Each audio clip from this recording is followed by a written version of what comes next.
साथियों नमस्कार। साथियों, आज मैं आपको बताना चाहूँगा कि ये जो कानून बनाए गए हैं, ये का नुकसान किसानों के अलावा जो बाकी लोग हैं उनको क्या है, इस पे बात करना चाहूँगा। तो जो इन्होंने स्टॉक सीमा तोड़ दी है, 1955 में कानून बनाया गया था कि देश में खाने वाली चीज़ क्या कोई ब्लैक ना कर सके, कोई उसकी काला बाजारी ना कर सके। उसके लिए एक स्टॉक सीमा बना दी थी कि इस इतने अनाज से, इतनी दाल से, इतने खाद्य तेल से ज़्यादा कोई नहीं रख सकता। अगर वो रखेगा तो गैर कानूनी माना जाएगा। तो अब इन्होंने क्या किया है, वो स्टॉक सीमा हटा दी है कि अब जितना मर्जी भंडारण एक ही आदमी कर ले। तो इस कानून से क्या होगा, आपके सामने उदाहरण है 4 साल पहले का। महाराष्ट्र की सरकार ने दाल से स्टॉक सीमा हटा दी, एक गुप्त चिट्ठी लिखी जिसका दुनिया को, देश को पता नहीं लगा, और चंद पूंजीपतियों को उसका पता था। और चंद पूंजीपतियों ने पूरे देश की दाल खरीद के, 7 या 8 लोग थे, वो सारी दाल उन्होंने स्टॉक कर ली। और सारी दाल स्टॉक करने के बाद जब पूरे देश की दाल 7-8 लोगों के कब्जे में चली गई, तो फिर उन्होंने उसको ब्लैक किया और 50 रुपए वाली दाल का भाव आपको 200 रुपये देना पड़ा।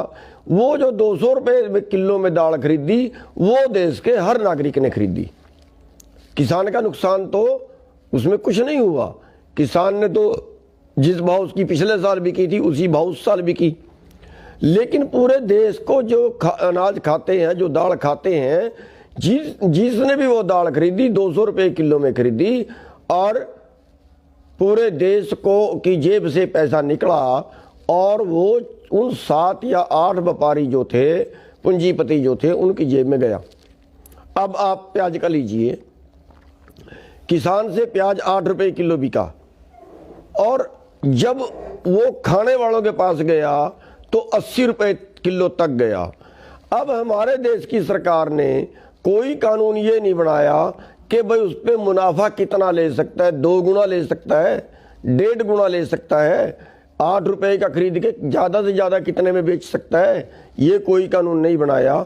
उल्टा ये कर दिया कि अब सारे देश का प्याज एक ही आदमी खरीद के रख लेगा, और उसका उन्होंने फायदा उठाया। अब सारे देश का आलू एक ही आदमी खरीद के रख लेगा। आलू क्या भाव मिला आपको? 40 रुपये। हमारे से बिका था 7 रुपये। तो नुकसान किसको हुआ? खाने वाले को। तो जो ये मैटर है, ये देश के हर नागरिक का मैटर है। किसान ने तो केवल लड़ाई शुरू की है। मैटर ये नहीं है कि सारे मुद्दे किसान के ही हैं। इसमें मुद्दा है देश को बचाने का। मुद्दा है कि सारे देश की जो अर्थव्यवस्था है वो चंद लोगों की मुट्ठी में चली गई, और देश का जो खाद्यान्न है अब वो चंद लोगों की मुट्ठी में जाएगा। जब वो चंद लोगों की मुट्ठी में जाएगा, यानी पूरा देश उनका ग्राहक होगा। और जब पूरा देश उनका ग्राहक होगा, पूरे देश को कुछ लोगों से लेके खाना पड़ेगा, तो इसमें ब्लैकमेलिंग तय है। और जब ब्लैकमेलिंग तय है तो उसमें अब हमारा दूसरी चीज़ ये है, अब हमने देखना है हमारे देश के नागरिकों की पोजीशन क्या है। हमारे देश के नागरिकों की पोजीशन ये है कि यहाँ पैदा होने से लेके और बुढ़ापे तक, जो आखिरी सांस तक है, उसका टोटल खर्च, जो जिंदगी जीना है उसका टोटल खर्च आदमी खुद उठाता है। लेकिन अमेरिका जैसे देशों में ये नहीं है।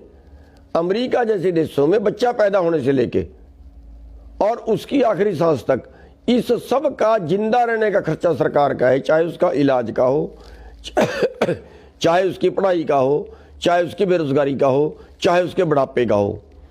अब अमेरिका में तो ये पॉलिसी पड़ता खा सकती है, लेकिन हिंदुस्तान में ये पॉलिसी कैसे चलेगी? यहाँ तो कितने गरीब लोग हैं जो भूख से मर रहे हैं। आज हमारा देश भूखमरी में 94वें स्थान पे, 107 देशों में सोने की चिड़िया। और सारे खर्चे यहाँ, कितने लोग यहाँ बीमारी से मर रहे हैं, कितने लोग यहाँ कर्जे से मर रहे हैं। ऐसे देश के अंदर अब ब्लैकमेलिंग का कानून और बना देना, इसका मतलब है कि करोड़ों लोग भूखमरी के आगोश में जाएंगे। तो इसलिए मैं इस पॉइंट पे ये समझाना चाह रहा था कि ये केवल किसान का मैटर नहीं है, केवल पंजाब का मैटर नहीं है, केवल सिखों का मैटर नहीं है। भूख सबको लगती है, सब खाते हैं, ये पूरे देश का मैटर है।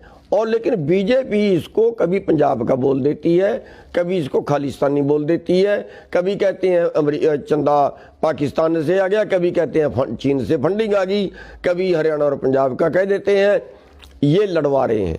इस बात को देश का हर नागरिक समझे, और इसलिए मैं हर नागरिक से अपील करना चाहूँगा कि जो गणतंत्र दिवस की का प्रोग्राम है, ट्रैक्टर परेड का, वो जितने दिल्ली में आ सकते हैं वो दिल्ली में आए, और जितने दिल्ली में नहीं आ सकते, बहुत दूर के लोग हैं, वो हर नागरिक अपने जिले में प्रदर्शन करे, मोटरसाइकिल से, कार से, ट्रैक्टर से, जिस चीज से भी वो एक परेड करे, ट्रैक्टर एक प्रदर्शन करे, ताकि पूरे देश का विरोध। अब सरकार क्या कहती है कि तो थोड़े जो है ये हरियाणा पंजाब वाले लगे हुए हैं, थोड़े से दूसरे राजस्थान से आगे, कोई उत्तराखंड से आगे, ज्यादा लोग नहीं है।